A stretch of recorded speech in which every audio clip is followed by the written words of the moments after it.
오늘 우리에게 주신 하나님의 말씀은 시편 88편 1절로 9절의 말씀입니다. 구약성경 866페이지 시편 88편 1절로 9절 말씀입니다. 제가 봉독하겠습니다. 여호와 내 구원의 하나님이여, 내가 주야로 주 앞에서 부르짖었사오니 나의 기도가 주 앞에 이르게 하시며 나의 부르짖음에 주의 귀를 기울여 주소서. 무릇 나의 영혼에는 재난이 가득하며 나의 생명은 수월에 가까웠사오니 나는 무덤에 내려간 자같이 인정되고 힘없는 용사 같으며 죽은 자 중에 던져진 바 되었으며 죽임을 당하며 무덤에 누운 자 같으니이다. 주께서 그들을 다시 기억하지 아니하시니 그들은 주의 손에서 끊어진 자니이다. 주께서 나를 깊은 웅덩이와 어둡고 음침한 곳에 두셨사오며 주의 노가 나를 심히 누르시고 주의 모든 파도가 나를 괴롭게 하셨나이다.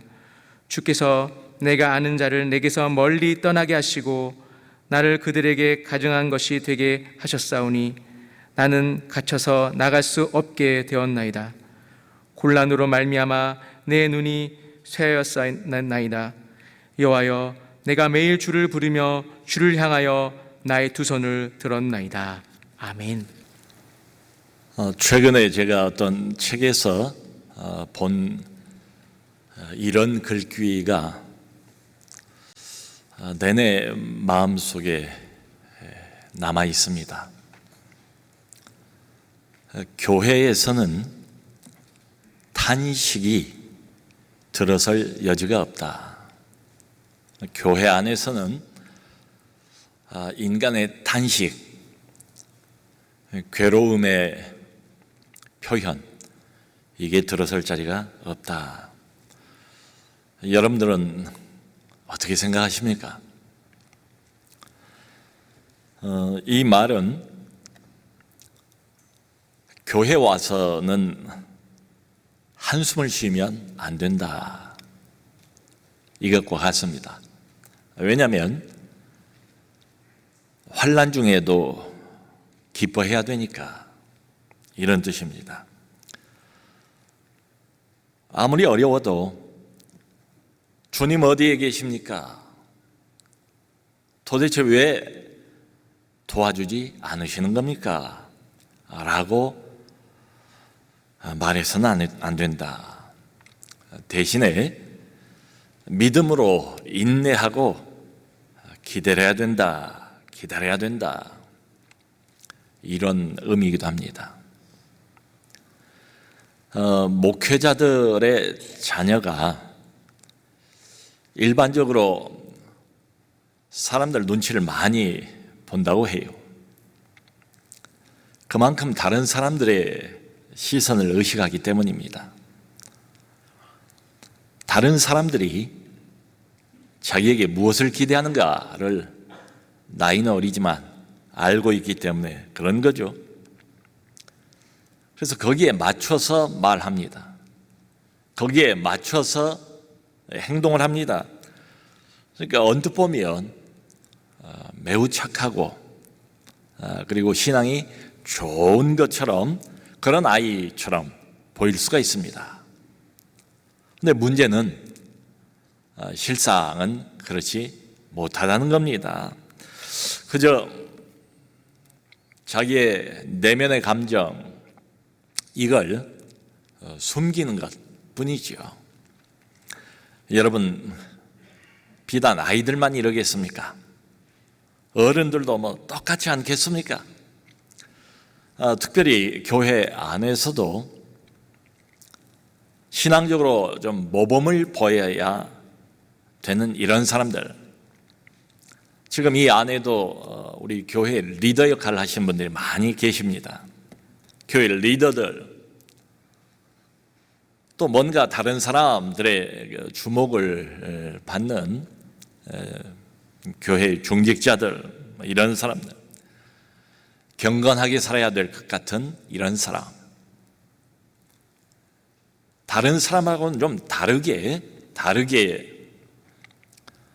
살아야 될 이런 사람들이 흔히 이런 생각을 갖지 않을까.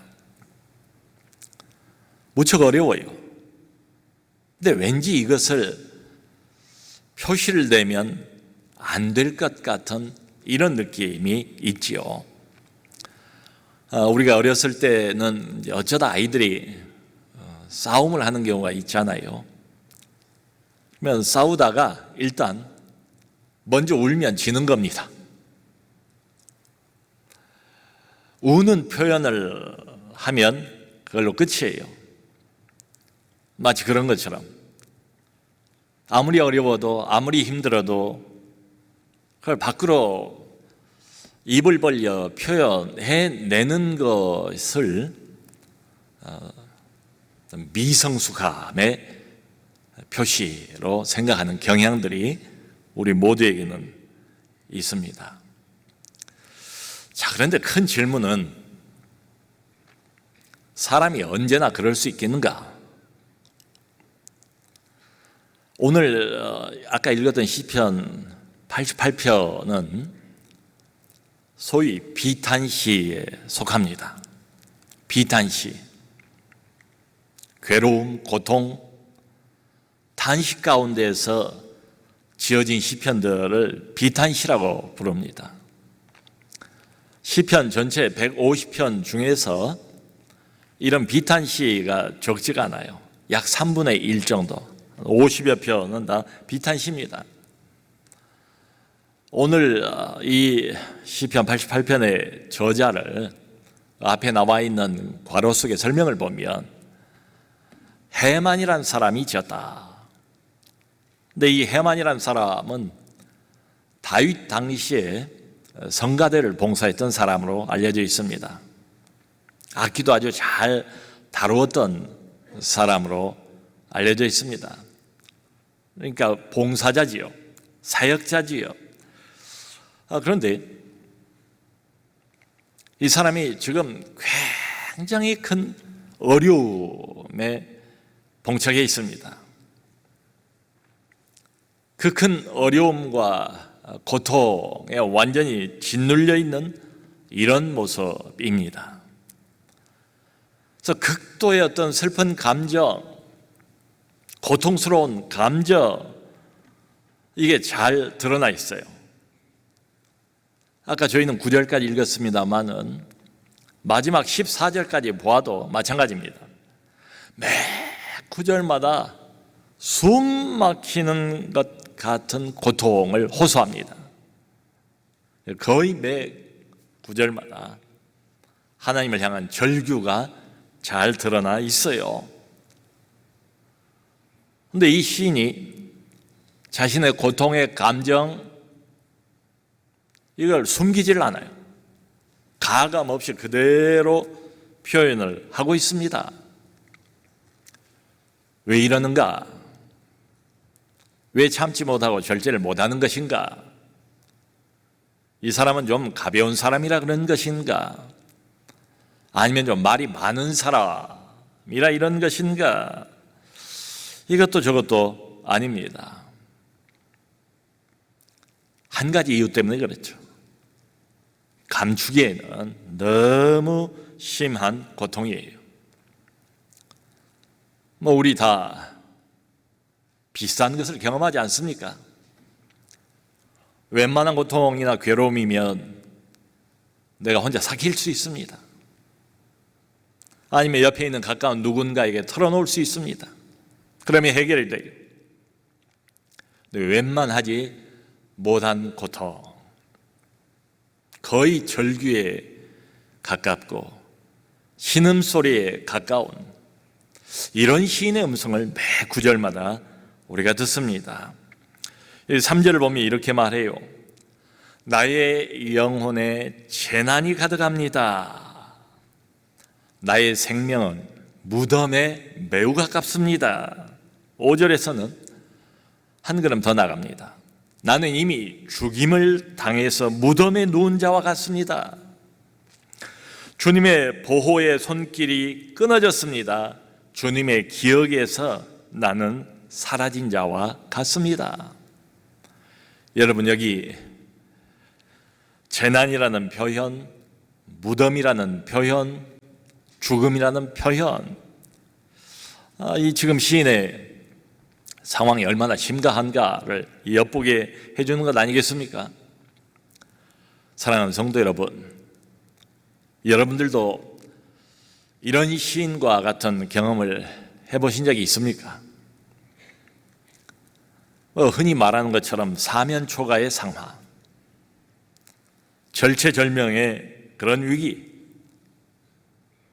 온통 사방이 캄캄한 어둠입니다. 빛 한 줄기를 볼 수가 없는 상황입니다. 깊고 깊은 터널 속에 홀로 던져진 것 같은 이런 상황, 빠져나갈 희망이라고는 전혀 보이지를 않습니다. 이를테면 사는 것보다 죽는 것이 더 행복하게 느껴지는 이런 순간들, 밤에 잠자리에 들어가면 제발 내일 아침에 오지 말았으면, 진심으로 간절히 그것을 바라는 이런 상황. 여러분, 이럴 때 많은 사람들은 약물로 도피를 하거나 알코올로 도피를 합니다. 바로 얼마 전에도 한 유명 가수가 약물 과다 복용으로 어떤 공중 화장실에서 바닥에 쓰러진 채로 발견이 되어서 많은 사람들의 안타까움을 자아낸 적이 있습니다. 안 그러면 또 어떤 사람들은 극단적인 선택을 하기도 하지요. 어떤 해결도 불가능하다고 생각이 되기 때문입니다. 자신은 물론이고 어떤 사람도 이런 상황에서 도움을 줄 수 없다라고 믿기 때문에 그러는 거지요.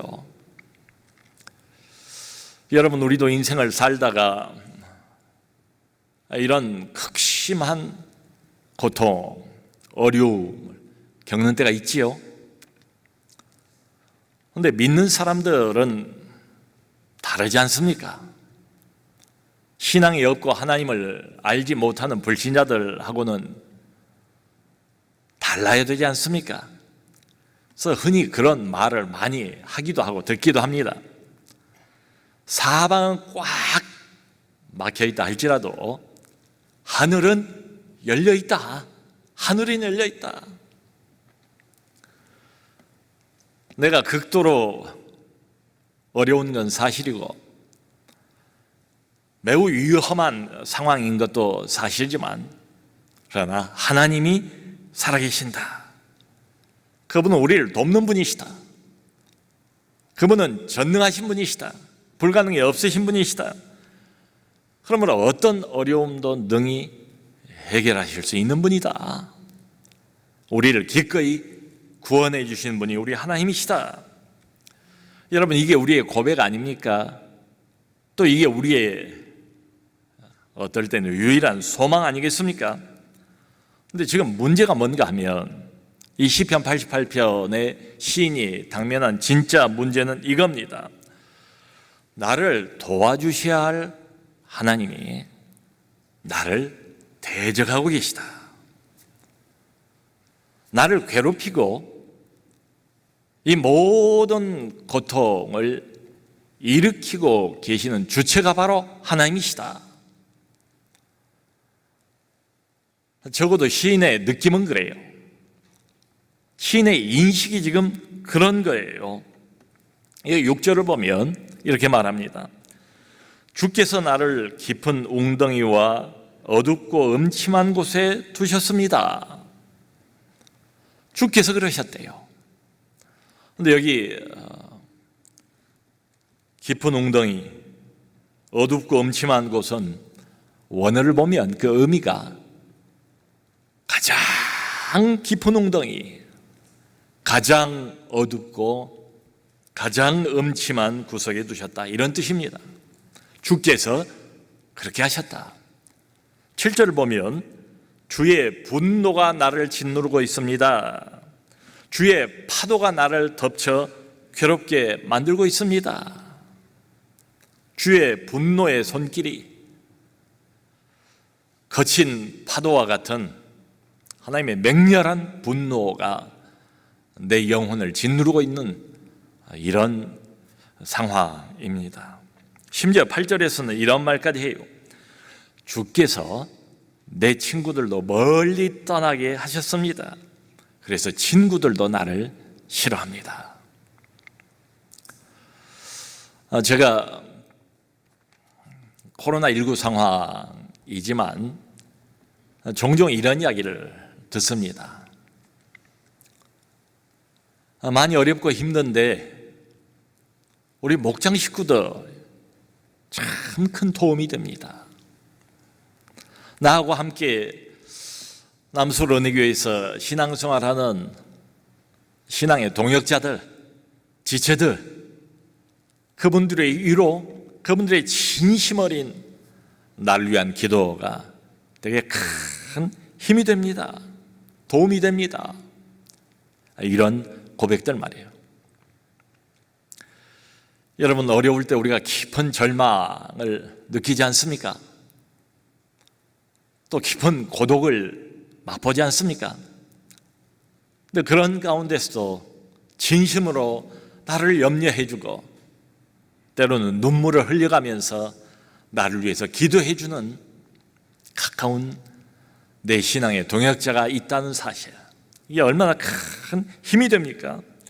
자, 그런데 오늘 이 시인의 상황 뭔가 하면 하나님으로부터 완전히 버림을 받은 상황, 동시에 사람들로부터도 완전히 버림을 받은 이런 상황을 지금 묘사를 하고 있어요. 근데 기가 막힌 것은 이 모든 상황을 하나님이 주도하신다. 하나님이 나를 괴롭히시고 하나님이 나를 대적하시고 하나님이 나를 원수 취급하신다. 하나님의 마음이 꼭 그렇다고 생각 안 돼요. 근데 너무 어려우니까 말이에요. 시인의 인식이 그렇다고요. 시인이 느끼는 느낌이 그렇다고요. 여러분, 환경 때문에 어려운 경우가 참 많이 있죠. 그럼 그런 때는 그 환경이 바꾸어지면 괴로움도 물러가잖아요. 또 무슨 일로 얽히고 설켜서 나를 원수처럼 대하는 사람들도 있지요. 근데 그 원수 같은 사람들이 또 사라지고 물러가면 문제도 끝납니다. 고통도 거기까지. 근데 지금 이건 좀 문제가 달라요. 살아계신 전능자 하나님께서 나를 정면으로 대적하신다. 상상을 해보세요. 하나님의 진노가 내 위에 머물러 있습니다. 하나님이 나를 괴롭히기로 작정한 것처럼 느껴집니다. 그러나 하나님이 끊임없이 손수 나에게 고통을 가하시는 이런 상황.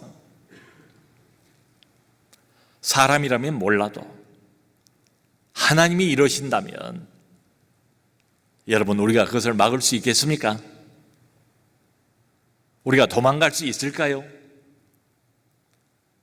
이렇게 나오는 하나님을 우리가 이길 수 있겠습니까? 다 불가능해요. 그저 고스란히 당할 수밖에는 없지요. 자, 그래서 우리는 이 시편을 보면서 큰 의문을 갖게 됩니다. 우리가 알고 있는 하나님은 어떤 하나님이십니까? 우리를 감추기도 사랑하시는 하나님 아니십니까? 자신의 양떼를 돌보시고 먹이시는 우리의 목자 같은 하나님 아니십니까? 또 자신의 자녀를 보호하시고 걸음걸음 안전하게 인도하시는 우리의 아버지 하나님 아니십니까? 우리가 완벽하지 못하니까 실수할 때가 많죠. 넘어질 때도 있고요. 그걸 다 인정합니다. 근데 아무리 잘못해도 진심으로 뉘우치고 다시 돌아오기만 하면 얼마든지 용서하시는 하나님. 우리에게 자비와 긍휼을 베푸시기를 기뻐하시는 그런 하나님 아니십니까? 우리가 알고 있는 하나님은 이런 하나님이에요. 방금 말씀드린 이 내용이 전혀 틀리지 않아요. 다 맞는 말입니다. 성경에 수없이 반복되어 나와 있는 말이에요. 너는 내 것이라, 내 것이라. 너희는 오직 나를 의지하라. 그분이 그렇게 말씀하셨잖아요. 우리의 행복, 우리의 기쁨, 우리의 진정한 만족이 하나님께만 있다고 가르쳐 주신 분이 바로 그분이세요. 다른 모든 것은 하나님에 비하면 터진 웅덩이와 같다, 이런 말씀도 하잖아요. 터진 웅덩이에 가서 아무리 갈급한 목을 죽이려고 해도 죽일 수 없다. 그러므로 너희는 헛된 것에 더 이상 매달리지 말라, 이렇게 말씀하신 분이 우리 하나님이세요. 자, 지금 그런데 상황은 어떤가? 바로 그런 하나님이 나를 정면으로 대적하고 있는 이런 상황입니다. 여러분,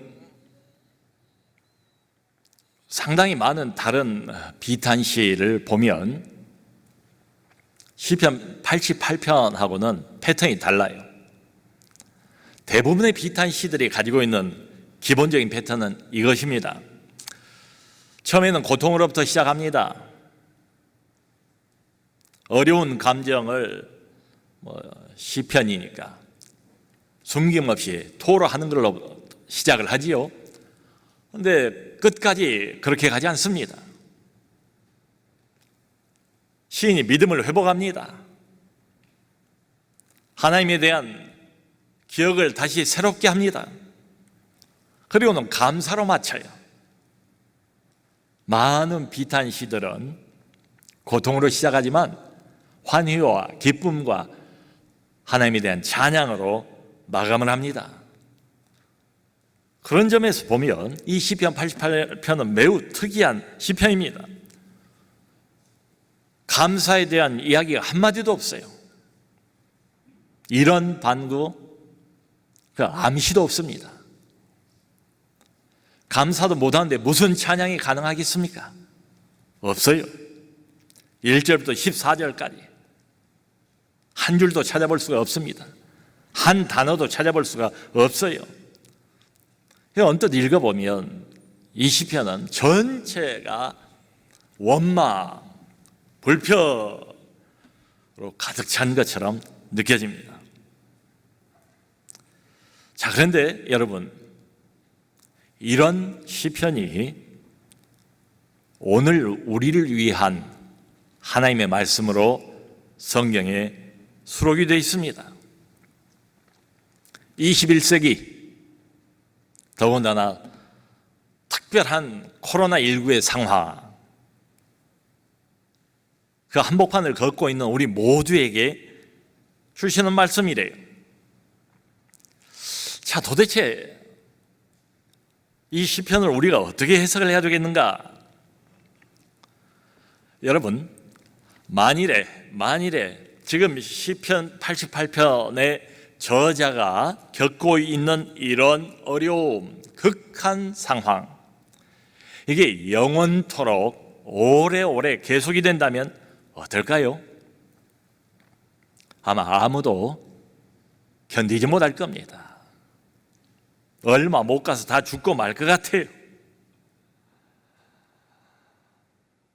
우리는 강한 것 같이 보여도 매우 연약한 존재들 아닙니까? 그리고 하나님은 우리의 연약함을 잘 아세요. 우리의 체질이 진토와 같은 걸 잘 아신다고 성경도 말하고 있지 않습니까? 그러니까 이 극한 고통과 어려움의 상황, 결국 어느 시점에서는 회복시켜 주세요. 자, 그런데 문제는 지금 이 순간입니다. 지금 이 순간, 극심한 고통의 한복판에 놓여 있는 지금 이 순간, 하나님의 얼굴 보이지 않고 하늘의 빛 한 줄기도 내게 주어지지 않고 아무리 외치고 부르짖어도 그분은 오히려 얼굴을 돌리시는 것 같고 여전히 침묵하시는 것처럼 느껴지는 그때에 여러분, 우리 인생 전체를 놓고 보면 시편 88편이 아마 안 맞을 거예요. 대부분의 사람들에게. 그런데 우리가 극도의 불안, 공포, 고통 이걸 느끼고 있는 바로 그 순간 인생의 한 단면입니다. 그 단면을 딱 잘라서 있는 그대로를 가감없이 보여주고 있는 게 바로 시편 88편이에요. 요즘에 이제 여름철이 되어서 참외들을 많이 드실 것 같아요. 저도 참외를 가끔 먹습니다. 참외가 노란 색을 띠고 이렇게 보면 참 예쁘잖아요. 귀엽잖아요. 좀 앙증맞게 생겼지 않습니까? 그리고 잘 익은 참외는 코에 가까이 대보면 아주 달콤한 향기가 나잖아요. 보기도 좋고 냄새도 기가 막히고. 근데 그 참외를 딱 잘라서 그 단면을 보면 어떻습니까? 참외의 속, 참외의 일종의 내장이죠. 그 내장에 헐키설키 걸려있는 씨들이 여기저기에 무질서하게 퍼져 있는 게 참외의 단면 아닙니까? 그런 것처럼 우리 인생의 어떤 한 고통스러운 단면을 딱 잘라서 지금 보여주고 있습니다. 여러분, 지금 이 해만이라는 시인의 목소리가 여러분들에게는 어떻게 들리십니까? 믿음 있는 사람같이 들립니까? 잘 참고 인내하는 것처럼 들리지가 않아요. 처음부터 끝까지 하나님을 향한 원망, 불평이 가득한 그런 목소리처럼 들려요. 너무 매정한 하나님, 너무 야속한 하나님, 그 매정하고 야속한 하나님을 향한 고통의 감정, 또 쓴뿌리의 감정을 그대로 토로하고 있는 것처럼 보입니다. 자, 그런데 우리가 주목할 것은 이런 목소리를 하나님께서 정죄하지 않으세요.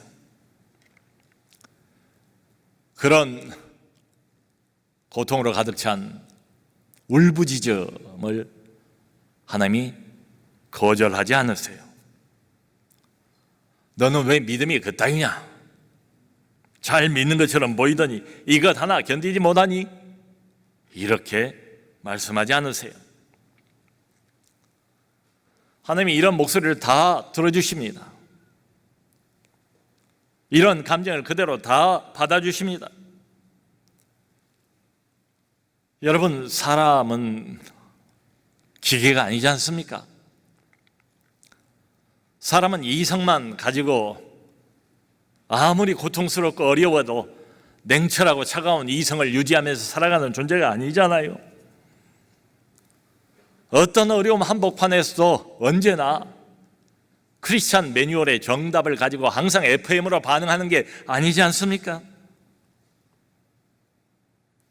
사면 초가의 한복판에 놓여 있을 때 아무도 나를 도울 수가 없다고 생각될 때, 하나님으로부터 버림받고 사람들로부터도 버림받았다고 느껴질 바로 그때에, 이처럼 어려울 때 그때도 여전히 믿음의 반석 위에 우뚝 서서 조금의 미동도 없이 요지부동의 자세를 가질 수 있겠습니까? 대부분의 사람들에게는 그게 불가능해요. 내가 컨트롤할 수 없는 감정의 소용돌이 속으로 휩쓸려 버리지 않겠어요? 그러니까 억제할 수 없는 고통의 감정, 쓴뿌리의 감정, 이게 내 입으로 튀어나오게 되지요. 탄식하게 되지요. 어찌 이럴 때 찬송이 가능하겠습니까? 근데 이걸 하나님이 받아주신다, 들어주신다, 인정해 주신다. 그리고 왜 그런가를 하나님이 이해해 주신다, 이런 말씀이죠. 그러니까 이렇게 보면 이런 시편이 하나님 말씀으로 여기 성경에 기록됐다는 게 얼마나 고마운지 모르겠어요. 그러니까 이렇게 해석이 돼요. 저는 어렵고 힘들고 고통스러울 때 꾹꾹 참고만 있지 말라. 일부러 누르고 또 누르는 게 능사가 아니다. 입을 열어라. 고통의 감정을 토로해라. 괴로움의 감정을 토로해라. 하나님 앞에 나와서 쓴뿌리의 감정을 하나님 앞에 그대로 쏟아 놓으라. 다른 데 가지 말라. 다른 신을 기웃거리지 말라. 인간적인 방법을 추구하지도 말라. 이런 전제가 깔려 있어요. 사랑하는 성도 여러분, 코로나19를 맞이해서 모든 사람이 다 고통스럽고 어려움을 겪습니다. 그런데 우리 중에는 나보다 훨씬 큰 고통을 겪고 있는 분들이 계세요. 여기 시편 88편 저자처럼 지금 바로 이 순간 내 인생의 단면 딱 잘라보면 어떤 것일까? 인생의 가장 어둡고 음침한 골짜기를 통과 중인 사람들, 여기 시인의 고백처럼 마치 죽음이 아주 가까이 와 있는 것 같은 이런 느낌을 갖는 사람들, 어떤 희망도 느껴지지가 않고 어떤 위로도 느껴지지가 않는 이런 상황, 하나님이 살아계신 것을 안 믿는 게 아니에요. 하나님이 살아계신 것을 믿지만 그게 전혀 도움이 되지 않는 이런 상황, 아무리 외치고 기도해도 응답이 없고 오히려 하나님이 나를 괴롭히시는 것처럼 느껴지는 이런 상황. 그래서 믿음보다는, 감사보다는 원망이 그리고 절규가 쏟아져 나오는 이런 상황, 바로 그런 사람들을 위한 시편입니다. 또 우리도 언젠가는 이런 비슷한 상황을 만나는 날이 올 수도 있고 말이죠. 여러분, 내가 나를 아는 것보다 하나님은 훨씬 더 정확하게 나를 아세요. 나를 이해하세요. 내가 지금 놓여있는 이 상황의 전후좌우를 아실 뿐만 아니라 나의 지금 속사정, 마음 상태까지를 그분은 정확히 아세요. 여러분, 이런 시편을 보면 이런 생각이 들지 않습니까? 하나님은 쓰러져 있는 사람에게 무작정 힘을 내라, 일어서라 라고 다그치시는 분이 아니다. 일어서기에는 모든 의욕을 다 잃어버렸어요. 일어설 만한 모든 소망을 다 잃어버린 상태입니다. 널브러져 있어요. 아무 의욕도 안 생겨요. 아무것도 더 이상 해보고 싶지 않은 이런 상태입니다. 그저 상처는 상처대로 계속 입어서 만신창이가 되어 있는 이런 상태. 이 안에 무슨 기쁜 감정이 있겠어요? 밝은 감정이 있겠어요? 그저 남아있는 것은 어둡고 또 어두운 감정만 남아있는 이런 상태. 이걸 그대로 하나님 앞에 가지고 와서 그대로 가감없이 토로하라는 것입니다. 왜요? 하나님이 이해하시니까, 하나님이 인정하시니까. 우리의 어려운 것을 사람은 몰라도 있는 그대로를 하나님께서 받아주시니까 말이죠. 바로 그게 이 시편의 매력입니다. 이 시편의 메시지예요. 여러분, 이렇게 생각하면 얼마나 참 큰 위로가 됩니까? 위로가 돼요. 위로가. 우리가 이 해만이라는 시인에게서 한 가지 배울 게 있습니다. 처음부터 끝까지 원망 불평으로 가득 차 있는 것처럼 보이는데요, 하나 놓치지 말아야 할 게 있어요. 맨 처음 1절에 이렇게 시작합니다. 내가 주야로 주 앞에서 부르짖어 싸우니, 맨 마지막 9절에 내가 매일 주를 부르며 주를 향하여 나의 두 손을 들었나이다. 날마다 주 앞에서 부르짖었다. 주야로 낮밤으로 내가 손을 들고 하나님 앞에 나갔습니다. 여러분, 이게 뭘 말합니까? 응답은 없어도 하나님을 놓지는 않습니다. 응답은 아직 없어도 하나님을 떠나진 않습니다. 다른 해결책을 구하는 것도 아니에요. 이게 믿음 아닐까요? 사랑하는 성도 여러분, 극도의 어려움, 극도의 어둠, 하나님 살아계신 것을 전혀 느끼지 못하는, 사람도 떠나고 하나님도 떠나고 그 어려움 한복판에 홀홀단신 고립되어 있는 것처럼 보이는 이런 때 1절 9절처럼 그럼에도 불구하고 하나님을 떠나지 않습니다. 하나님을 놓지 않아요. 다른 신을 기웃거리지 않아요. 그래, 하나님은 내 인생에 별 도움이 안 되는 존재야, 이제는 내가 내 발로 뛸 거야, 이러지도 않아요. 나는 날마다 주야로 하나님 앞에 두 손 들고 나아갑니다. 사랑하는 성도 여러분, 어려움 한복판에서도 끝까지 하나님을 붙드시길 바랍니다. 기도를 쉬지 않는 우리 모두가 될 수 있기를 주님의 이름으로 축원합니다.